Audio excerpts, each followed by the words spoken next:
Shelley Pack. I understand that you have one of the largest Meccano collections in this part of the United States. Well, I've been told that. I'm not sure it's really true. I know of a couple of other large collections too. What this all looks like erector sets to me. What's the difference between Meccano and erector sets? Well, they're both metal construction sets of standardized metal parts that you put together with nuts and bolts to build just about anything you want. If it's sold in this country, it's called an erector set because that's the way we know, because erector was originally made in this country. Any other place in the world, it's known as Meccano. I see. Now, there's a lot more to this than just putting bits and pieces together because they're electrical connections and batteries. So is the ordinary child able to do something like this? Well, I think the biggest issue for a child is whether he can handle the small nuts and bolts. It's generally been my experience that most children about 8 years old and over can do the job just fine.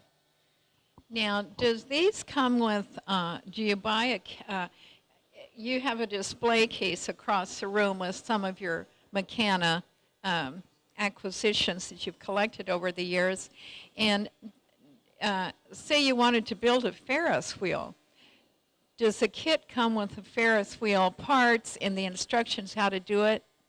Yes, there are kits available for Ferris wheels of all sizes. However, a lot of the models I build from pictures off the internet, or sometimes they're modeled after something that actually exists in real life. So as you become more sophisticated in your construction, then you get your own parts? Yes. What happens is first you start improving the plans that are in the instruction manuals or that you build from a kit. And then you start going off on your own and building your own models. Everybody's different though. Some people prefer to build models right out of the instruction book, and others like myself, I can't build anything, I can't follow instructions. I always have to change something. You boys are like that sometimes. Now, how many sets of the Meccano do you have, and what would be the oldest one that you have? The oldest Meccano set I have was made in 1910 in Liverpool, England. And the number of sets I have is up in the hundreds. These are completed sets that are kept as sets. And of course, in addition to that, I have a very large inventory of parts. I can imagine. Well, there's a young man over here who's been really watching all your things that you have spinning around. And Zachary, would you come over here? I know that Zachary had some questions that he wanted to ask you about all your construction here. Well, my first question is, do you have any of these Meccano at your house, or is, yeah? Yes, it's most of it is at my house. Excuse me. Most of the Meccano sets that I have is at my house, and I also have a warehouse space because these large models take up a large amount of space. So I see that because there's a lot of this, and it takes up a large table. And what would probably be the first one you built? Is it here or is it at your house? The first one I built is probably long gone. It would otherwise probably be at my house. Do you have any more thoughts?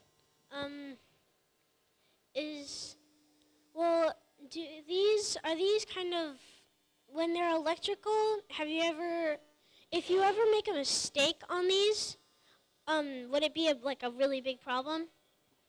Well, not really, because as a software engineer, I've been trained in electrical and electronic circuits. So for me, the electrical is no problem. How long did it take to build this set that we're looking at here? Well, this particular one, probably about 300 hours, but that includes several versions because this model was started about 10 years ago. And so changes have been made over the times, and some parts of the layout are completely different. The original layout didn't have that tower bridge in it, for instance. What's the one model that you have that has the most pieces? That would be the cable car railway in the next room, and that has about 7,100 pieces in it. What's the cost to say this railroad here? The expenditures for all of this? Well, I get a lot of my parts as sets that people don't want, and I also buy collections, and so I don't really buy the parts at retail. If I bought the parts at retail, there'd probably be about $3,000 worth of parts in here. But I don't have anywhere near that in this model here because, like I say, I get a lot of parts from collectors. People even give me their old Meccano sets. Oh. Well, Zachary, thank you very much.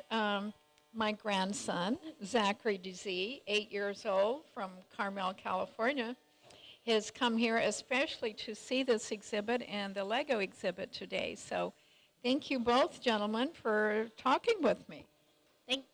Thank you for having me. You're welcome. Thank you.